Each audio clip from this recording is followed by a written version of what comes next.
I am reminded of a couple of things that happened recently, Dr. Gross. Not long ago, within the last couple of weeks, in fact, there was a pilot who flew.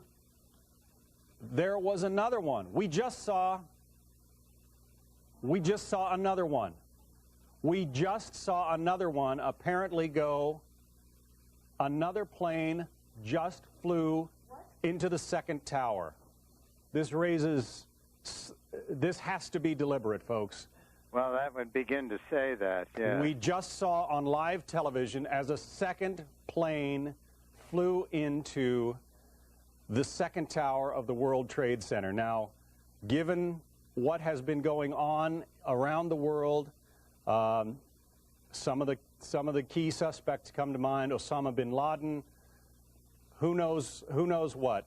Sometimes the obvious leads you to a conclusion. We're looking at two crashes 18 minutes apart into an obvious target, a building that has never been hit with a plane before on a clear day. What do the intelligence people there say about that? The intelligence community for some time has been warning in a steady drumbeat, Brian, that Osama bin Laden has not been heard from now, frankly, since the beginning of the year, the USS Cole incident, rather, and they've been wondering when and if he will strike again, and they only believed it was a matter of time. And I believe that today that is going to be their first suspicion. But we have no confirmation of that. I must underline, there's no confirmation that this is a terrorist attack, number one, or number two, that it's Osama bin Laden involvement. But I can tell you right now, that is what they are thinking. That is the working premise, and we'll just have to see as the day unfolds what they discover. Joe Cantamesa joins us on the phone. He's been a guest with us many times before, but he is former lead investigator for the World Trade Center bombing back in 1993. Joe, let me get your reaction, your observations to what's happening right now in Lower Manhattan. Well, clearly this is a tragedy, but more than a tragedy, this is an outrageous crime that will clearly be examined and worked like no other in history. What is your first impression? Should we put anything into this worldwide caution that was released by the State Department on Friday that named Osama bin Laden? Well, I think absolutely. I mean, this is such a high-level attack at this point. I think only serious resources could have really brought about some kind of a criminal act of this type. We also know that the FBI Rapid Response Team has been deployed. It is en route. Several FBI agents are already on the scene there at the Twin Towers, but they are definitely looking at this as a terrorist-related act, looking at this point not knowing who is behind it, but looking at the strong possibility that it may be Osama bin Laden, the mastermind behind the East African embassy bombings several years ago. But this clearly, according to the U.S. government, is a terror attack, as you heard the president say. Now, one of the things, Matt and Katie, we should understand is that there was no specific threat that the U.S. government is aware of, no specific terror alert other than the worldwide caution that had been reissued in recent days because of the strife in the Middle East, because of concerns over terrorists. Of course, the best known is Osama bin Laden, but no alert coming from his organization.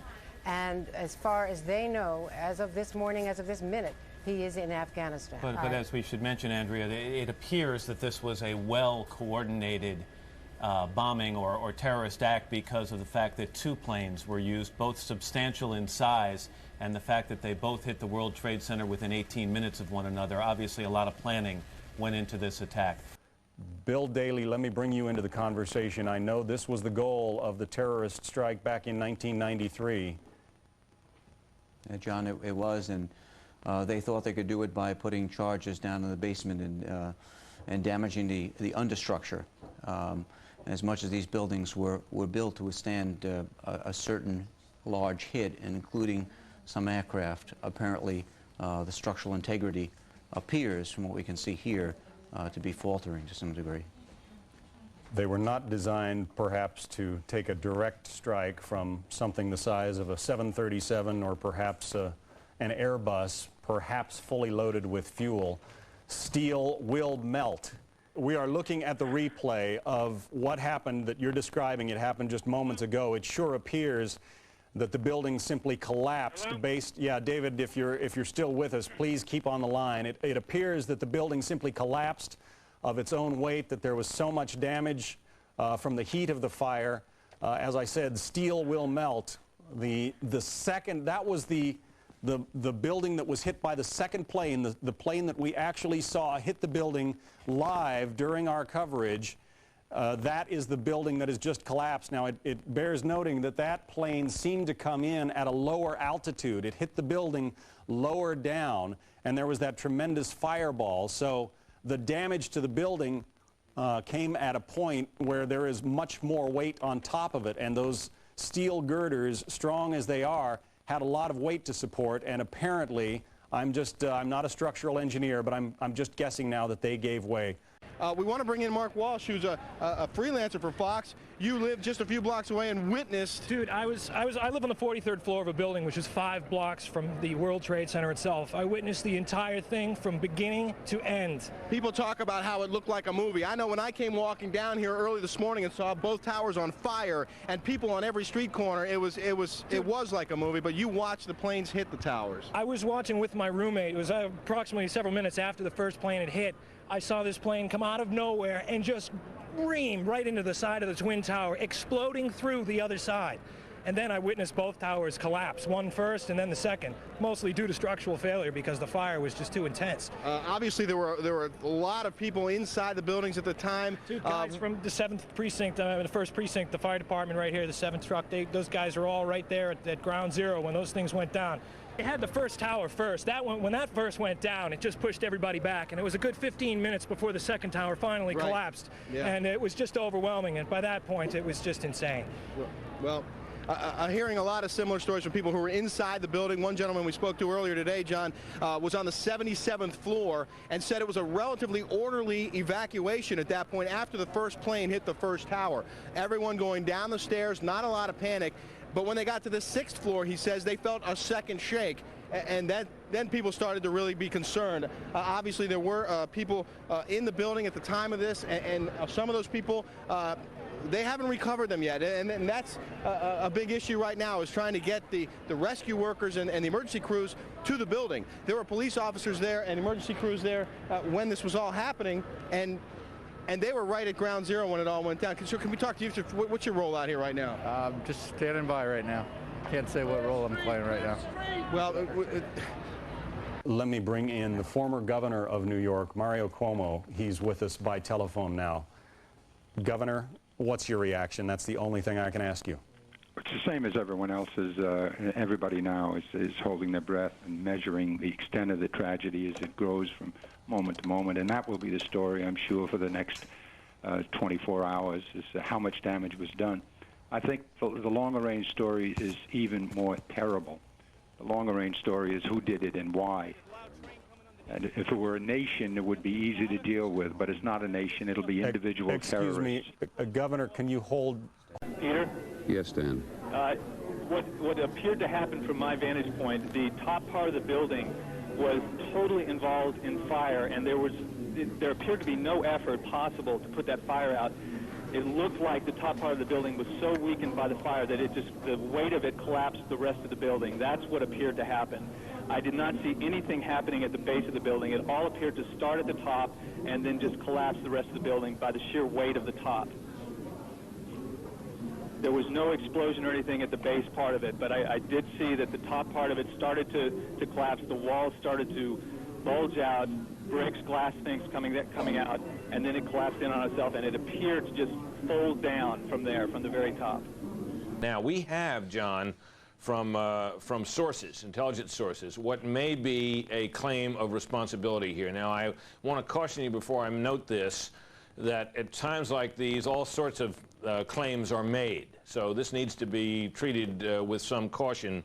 But some intelligence sources are now saying that the Democratic Front for the Liberation of Palestine is claiming credit. In the meantime, however, the Israeli government is said by sources to believe that Osama bin Laden is responsible for the operation, and those two organizations are related, but they are not exactly the same. I suspect, John, before all is said and done, we will hear more on that aspect of all this. But obviously that is something that we're all keeping an eye on to see if some kind of authenticatable or credible claim of responsibility for these astonishing attacks. Well, first we have to know the full limits of this tragedy, and it's unprecedented, of course. But we have to stay, above all, united and calm and ready to take resolute action, which sometimes we have failed to do in the recent past. when the perpetrators are uncovered, and we have many, many indicators of precisely who they are, this was too broadly based a terrorist act to be just a few crazies. This is a terrorist movement, and we know where they're located today. And obviously, as a nation, we're going to have to take action against them. But clearly that action is going to be some days, if not weeks or months away. Oh, it has to be very carefully assessed before any action is taken, of course. And we have to be reasonably assured that those that we are moving against are the perpetrators. And I think we know where to center our look. All we have to do is look at the world today with the Palestinian and bin Laden groups. However, when you're talking about a series of coordinated attacks in New York and in Washington, D.C., there may be only one or two terrorist organizations with the kind of money and the organization and the aggressiveness to do something like this. And certainly one of the first places that the FBI will be looking at is Osama bin Laden. Some terrorist experts that I've spoken to this morning say this has the signature of Osama bin Laden, that he has had pilots, although these apparently may be at least 2 hijackings, but he has had pilots on his payroll. 3 of the alleged conspirators who were involved in the East African bombing trial here in New York had pilots' licenses. Not to say that that's what happened here, but they seem to indicate that this would have that signature. And John, I'm hearing of a figure of 10,000 here in New York City, perhaps for casualties on the World Trade Center. Here is the first of those towers coming down. This is the one that was actually hit by the second plane. It was hit lower. There was more weight on those steel girders that had been damaged. And here comes the second tower, the tower with the signature television antenna on top. Both of them simply imploding in on themselves. We want to go now on the phone. We have Neil Livingston, who is an expert on terrorism. Mr. Livingston, can you hear me? I can. You know, we were talking about what it would take in terms of planning and coordination to pull off an attack like this with so many prongs. At least 2 attacks here in New York City, 1 in Washington, D.C. We don't know if the crash of that plane outside Pittsburgh is related, but give me an idea of how many groups there are in the country that would be capable of something like this. Well, there are very few groups in the world capable of this kind of action. And you have to remember also that we have the people who hijacked these planes were going to a certain death as well. So they were suicide bombers, in effect. And that probably suggests that this was not something like the Medellin cartel or one of the other groups that has the financial wherewithal and the infrastructure to carry out coordinated attacks. Yeah, I know. I think that obviously the finger of suspicion, and we're always very cautious about pointing that in any particular direction, but we have to look to the Middle East. We have to look to Osama bin Laden. We have to look at some Palestinian groups right now. In the meantime, an Arabic newspaper, a fairly authoritative source, the editor of that London-based newspaper, says bin Laden, Osama bin Laden, the Saudi-born, now exiled to Afghanistan rebel leader, Osama bin Laden, according to this newspaper editor, warned 3 weeks ago that he would attack American interests, and he promised a very big one. Now, we cannot yet attribute this to Osama bin Laden. However, that was the promise from this fairly authoritative London newspaper. Well, John, certainly sources that I have talked to this morning, terrorist experts say this has the signature of Osama bin Laden, that he has the money, the network, the ability to carry out this type of coordinated attack. And let me point out that in the East African bombing terrorist trial here in New York City of the bombing of the 2 embassies in East Africa, that 3 of the alleged co-conspirators, 1 is now in jail, 2 are in jail, 1's in jail, 2 cooperated for the United States government at the trial. They had pilots' licenses, and they can fly airplanes. So I'm sure investigators right now are trying to figure out a possible scenario. Were these planes hijacked by bin Laden people? Did they rush up to the cockpit? You don't need a gun. You can burst in, several of them, and strangle the pilots or something, and then take over the controls of an airplane near the last minute while you're flying, and divert the plane and smash it right into the World Trade Center towers or in the Pentagon. We have a report here that Osama bin Laden, who is often identified as the world's leading terrorist, warned 3 weeks ago that he and his followers would carry out an unprecedented attack on U.S. interests for its support of Israel. An Arab journalist with access said to him Tuesday in London. Abdel Bari Atwan, editor of the London-based Al-Qud Al-Arabi newspaper, said Islamic fundamentalists led by bin Laden was almost certainly behind the attack of the World Trade Center in New York. Quote, it's most likely the work of Islamic fundamentalists. Osama bin Laden warned 3 weeks ago that he would attack American interests in an unprecedented attack, a very big one, Atwan told Reuters. Let's talk a little bit more about Osama bin Laden, because as you say, he was associated with the 1993 World Trade Center bombing. Why don't we talk about him and what he has done here in the United States, Tom, to give people a little bit of background? Well, he is from Saudi Arabia originally. He's wealthy.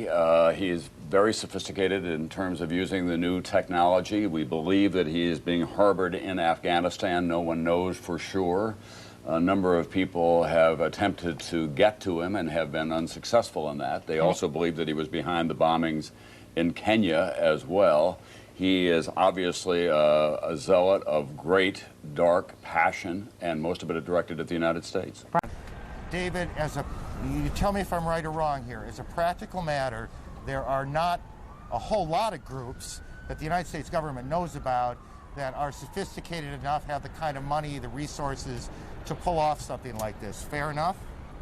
That's absolutely true, and obviously, despite the denial, attention will quickly turn to the bin Laden group because it has long tentacles. It has connections with all sorts of other groups. We saw at the Millennium a group of Algerians apparently involved in trying to arrange bombings in the United States, and now there is evidence being produced in court sessions that those Algerians were working for the bin Laden group. So that group certainly will come under immediate suspicion. There are very few others that could have pulled this off.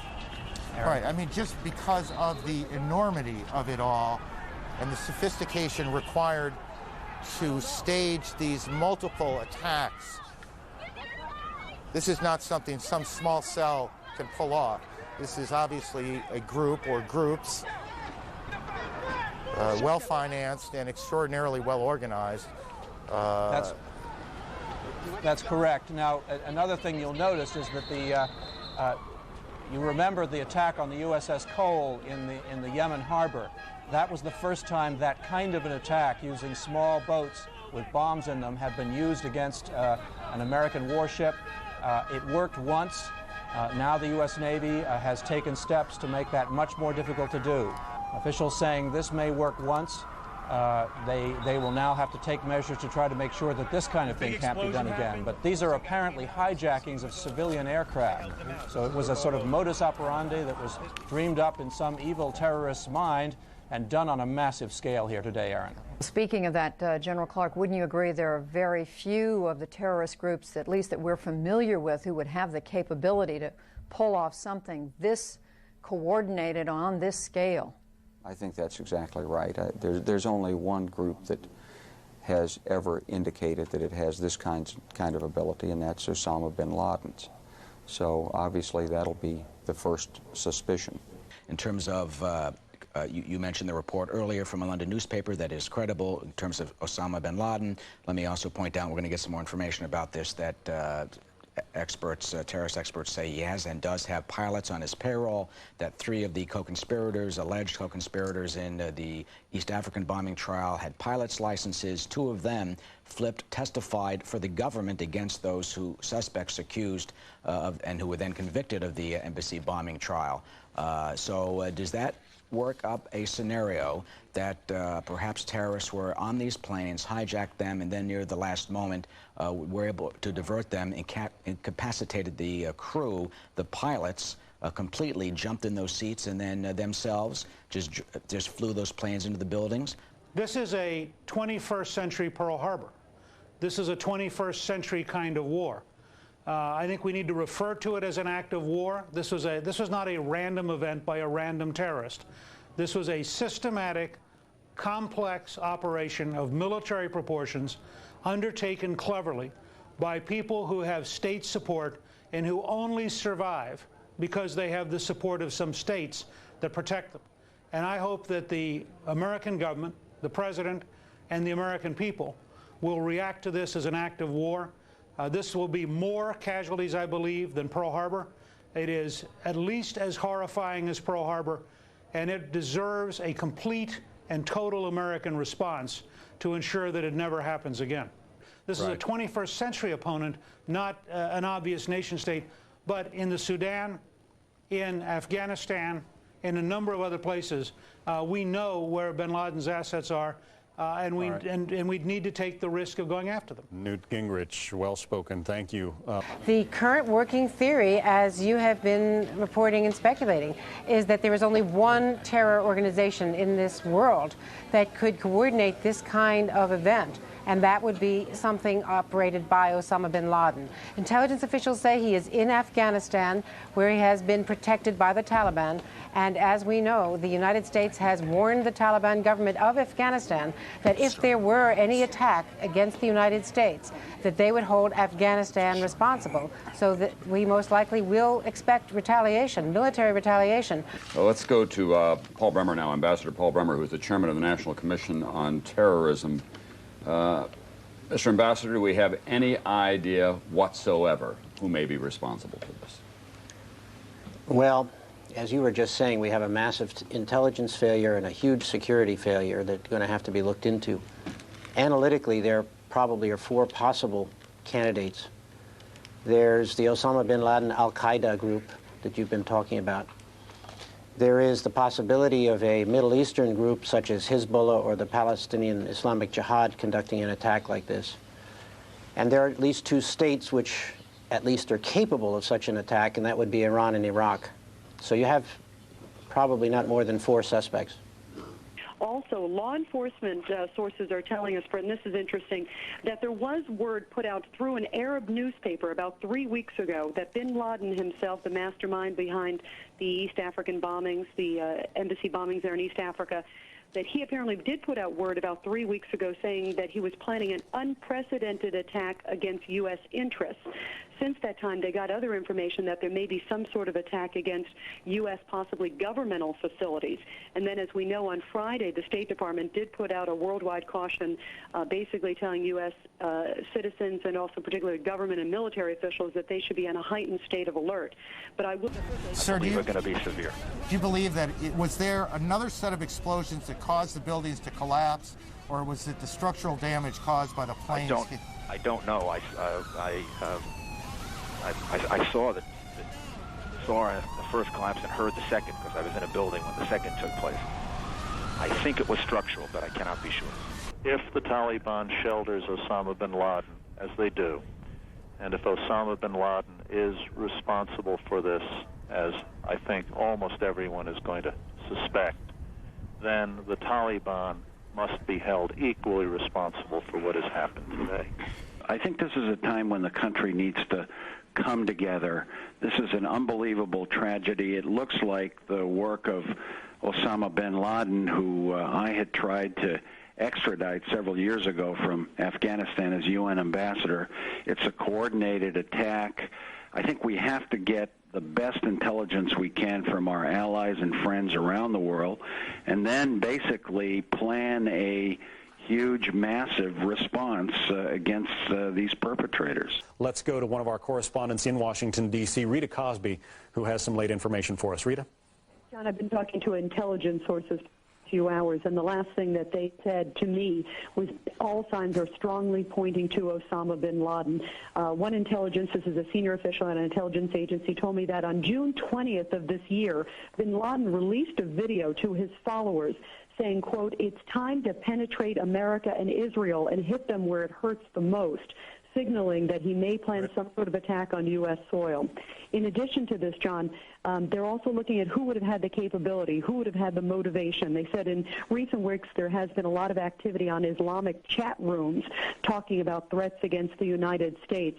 But in terms of actual training for Osama bin Laden, he does own a number of planes, also trains specific pilots to actually be able to carry out these type of attacks. And this is something that intelligence sources are saying that they were aware he was doing this type of training, not necessarily to attack the U.S., but to train for suicide attacks on planes and other mechanisms.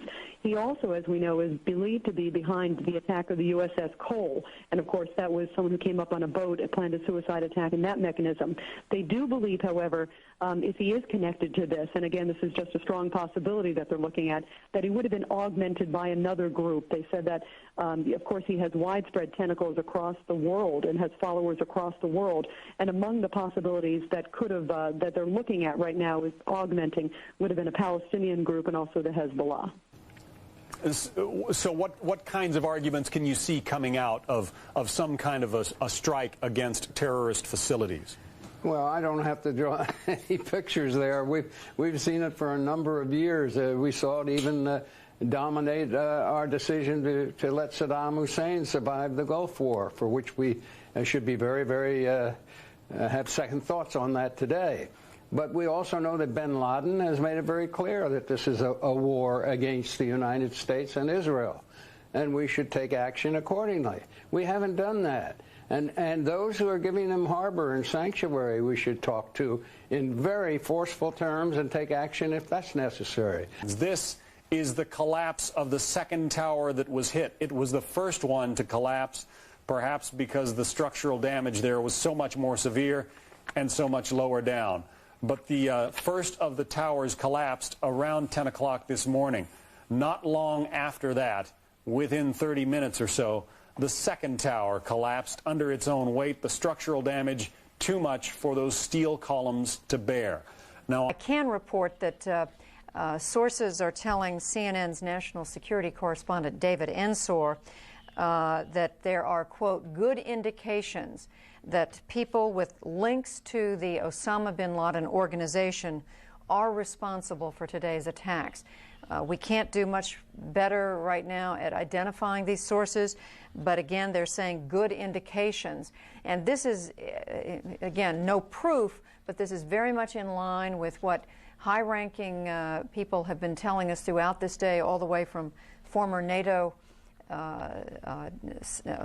Commander Wesley Clark. General Wesley Clark told us hours ago, and then again just a few moments ago, we spoke with him just a few moments ago. He said that there are very few organizations that would have the sophistication, the financial resources, the organization, the network of contacts to carry out an attack this sophisticated, this organized, where you have planes hitting these key locations in New York City and Washington, the Pentagon, within just minutes of one another.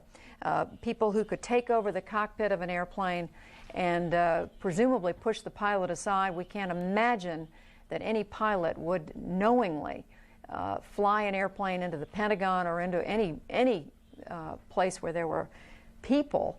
That some of these people with connections to the terrorist organizations must have been at the cockpit. And I'm sure that as bitter and painful the event is, the only one that can save humanity from this terrible danger is the United States of America.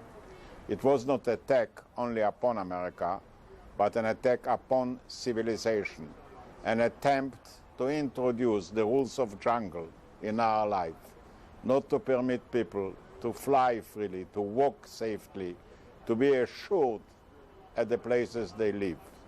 It is like a declaration of war or an introduction of a terrible arm, and we have to draw all the conclusions fully, uncompromisingly, and right away. Sir, you have been a soldier, a leader of a country.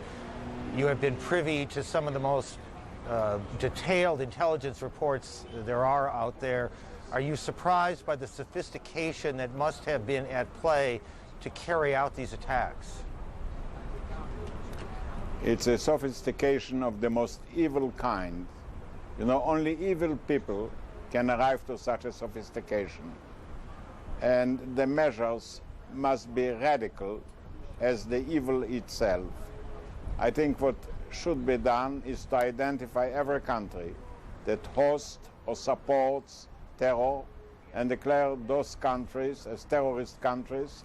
I think there must be a call to all religious leaders, Christian, Muslim, Jewish, to condemn fully, without an excuse, all the suicidal bombers, suicidal person, who in order to kill others, they kill themselves.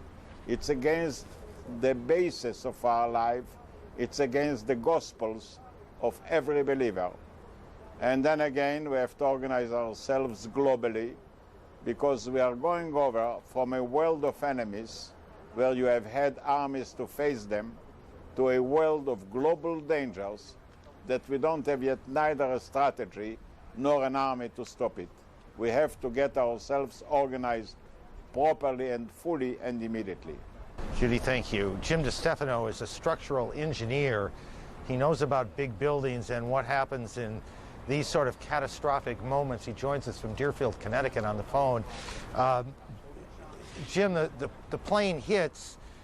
And I hope this isn't a terribly oversimplified question, but what happens to the building itself? Well, it's the structure. It's a tremendous impact that's applied to the building when a collision like this occurs.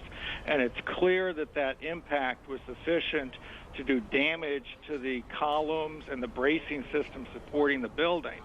That, coupled with the fire raging and the high temperatures softening the structural steel, then precipitated a destabilization of the columns, and clearly the columns buckled at the lower floors, causing the building to collapse. So it is a combination of, as we see again this extraordinary shot of the second plane hitting the tower, it is a combination of the impact of the plane itself and then the fire that ensues that causes these, I don't know, are they called beams, to buckle? It's the columns. The vertical elements are columns, and those are the elements that are holding the whole building up. And those are the critical, vulnerable elements that clearly failed in a buckling mode from the high temperatures and the damage from the impact. Now, I'm not asking you to assign any blame to anyone about anything here, but just give me an idea if, in fact, you can design these buildings in such a way so that this sort of thing does not happen even in a catastrophic event. Well, it's very difficult when you're designing a structure like this to imagine all the scenarios of things that might occur to the building during its construction. It's my understanding that when this building was designed, one of the criteria that it was designed for was a direct hit from a 707. Clearly, planes are larger today, and it wasn't considered the effects of the aftermath fires and high temperatures that would have been applied to the structure subsequent to the collision, as we saw today. On the phone, former Secretary of State Lawrence Eagleburger. He served in the Bush administration. He's actually with us from Charlotte, North Carolina. Charlottesville, Virginia. I'm sorry about that. Mr. Eagleburger, we thank you very much for being with us. Your first thoughts as to who might be capable of coordinating this massive terrorist attack? Well, you have to start out with the normal conventional wisdom, which is Osama bin Laden. The point being, I think it's now very clear that this took tremendous planning. It was, in its own way, brilliantly done. The timing was perfect. They did everything very, very professionally. It took money, it took training, it took time, and you have to ask yourself, who is capable of that? And you start out with Osama bin Laden. Joining me now here in the BBC World studio is the former Israeli Prime Minister Ehud Barak, who's in London at the moment. Mr. Barak, welcome to BBC World. First, your reaction, having heard what's happened. At least 4 planes have been hijacked, and there may be more. The world will not be the same from today on. It's an attack against our whole civilization. I don't know who is responsible. I believe we will know in 12 hours. If it is a kind of bin Laden organization, and even if it's something else, I believe that this is the time to deploy a globally concerted effort led by the United States, the UK, Europe, and Russia against all sources of terror. The same kind of struggle that our forefathers launched against the piracy on the high seas. In your position as Prime Minister, Defense Minister, also formerly in the Army, Were you ever aware of any incident planned like this? Not in the dimensions, but different elements where there clearly there was an attempt on the Twin Towers a few years ago. There was an attempt to explode the Holland tunnel leading into Manhattan. But of this size and a simultaneous attack, I don't think that anyone had predicted it in advance. Is it something that security services, intelligence services could ever have got wind of? I'm not sure, but this is not the case. It really happened in front of our eyes, and the question is what should be done in regard to it in order to avoid it in the future. It's going to be a tough struggle. There will be many tough and painful moments along the way, but I believe that if we will coordinate diplomatic, operational, intelligence, and economic activities that will not let them land at any airport and will isolate automatically any nation that is ready to host terror or support them. By doing this consistently along 6 or 10 years, we will reduce dramatically this challenge to all our way of life. Your words, Mr. Barak, are very similar to the words used to justify missile defense in the United States, which may have taken another 10 or 15 years. Here we've seen low-tech hijacked by those with evil intent. Yeah, I believe that it's, first of all, missile defense is also something which is clearly needed as long as there are rogue states, and it should be done, and it should be deployed maybe not on national level, but only on trans-regional level to cover exactly the threat from rogue states like Iran, Iraq, or Libya. But in this area, we will suffer. It will not be so easy to go aboard an airplane in the near future, but we have no way but to stand firm facing terror. Otherwise, all our way of life will be threatened. And to stand firm means to isolate from the world every nation that is hosting them and calling every terror thug with the accurate name and be ready with all the pains that come with it to act upon our observations. What price might democracy have to pay, given what has happened in the last 3 hours in the United States, given what you're experiencing now in Israel, in the center of Jerusalem, from your own citizens now, with the bombing over the weekend?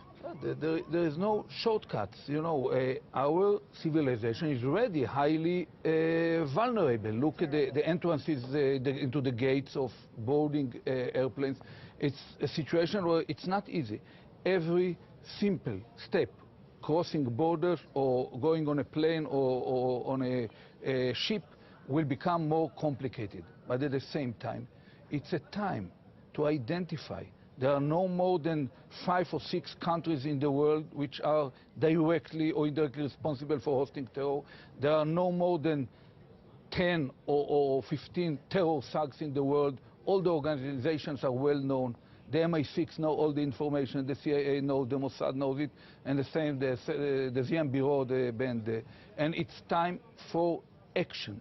Facing such an attack, we cannot but act. And these terror thugs and rogue leaders are highly skillful in identifying the slightest cracks in the will of power or power of will of the leaders of the free world. But let me press this point about democracy and the price democracy may have to pay, because you know very well that many passengers in the United States have long expected to be able to walk into an airport, get on a domestic aircraft unhindered within about 10 minutes of the plane taking off. They expect that as a free country. And it's a part of the problem that we have in a world which is so turbulent that we won't be able to isolate our advanced way of life from what happens around. And it's a time to launch a operational, concrete war against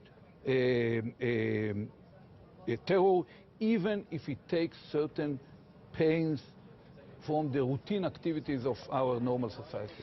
Now, Mr. Barak, you have deep problems, great attention in the Middle East at the moment, but you've used there a war against this kind of terrorism. What can be done? Because the great thing that is talked about by people like you, diplomats, politicians, world leaders, is preventing conflict before it happens. When you talk about a war, how do you take a war or a challenge or a struggle to those who are determined, through 3 or 4 people only today, to hijack 4 planes at least, as we know, hit the Pentagon, hit the World Trade Center, try and hit, we believe, somewhere else? How do you take a war to 4 people? I spent decades struggling terror, almost, you know, with my 10 fingers, together with a lot of colleagues all around the world. I believe that the world intelligence community, in a concerted effort, can identify within few months the sources of this terror. They can identify the places where they are deployed on Earth. Every such a place is within certain country.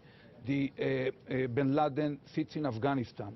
There is a source of terror. Who else do you identify, though? Because we're not saying he's responsible for this necessarily. No, we don't say that he's responsible, necessarily responsible. We know where other terror thugs are living. We know that Ferganskaya Dolina in Central Asia is a major route for drugs, but at the same time major route for terror. And I know that President Putin is highly committed to the struggle against terror, and I feel that he should be part of this international effort. I believe that the MI6 is highly capable. You have proven it along decades. Your own skills in standing firm politically and acting pointedly, operationally against terror. And we should cooperate with preemptively? Both preemptive and by diplomatic means, namely rogue states. There are 5 of them: Iran, Iraq, Libya, North Korea. These kind of states should be treated as rogue states. And the same applies to even to leaders like Arafat. We've heard him just recently condemning this. I praise him for this condemnation, but he personally is responsible for many terror events that happened in the last few years. Same happened in some other capitals in the Middle East.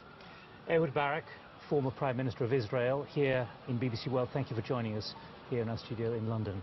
And as Mr. Barak was speaking, we were seeing live pictures there from downtown New York. Mr. Prime Minister, welcome. Why was the United States hit so savagely? What was the objective of these terrorists? What we're dealing with are terrorist attacks launched by Islamic militants who enjoy the support of radical states in the Middle East. This militant Islam, I think, perverts and distorts one of the world's great religions. They want to reverse history. They really don't accept the last 1,000 years of history in which Islam receded and the West and democracy became the primary force in the world. And so they want to roll back time. And in order to do that, they have to strike at the main bastion of the Western democracy, and that's the United States. And so they hit you now, and they'll hit you again, because their objective is literally to destroy the United States. If they can't destroy it, they can hit it and strike it, and at least crush its will, and bring it to its knees. This may sound fantastic, but that's exactly what they think. And this is inspired again and again by Islamic militant teachings, and of course by the Islamic Republic of Iran. This is what the Ayatollah Khomeini was all about. So they see the United States as the great Satan. We in Israel, by the way, are the little Satan. If Belgium was in our place right here in the Middle East, it would also be a little Satan. And they go after the United States, and they'll go after it again. Awaken the sleeping giant, don't you agree? Yes, but I think this is a wake-up call from hell, because they don't intend to stay where they are. They're constantly developing greater technical proficiency.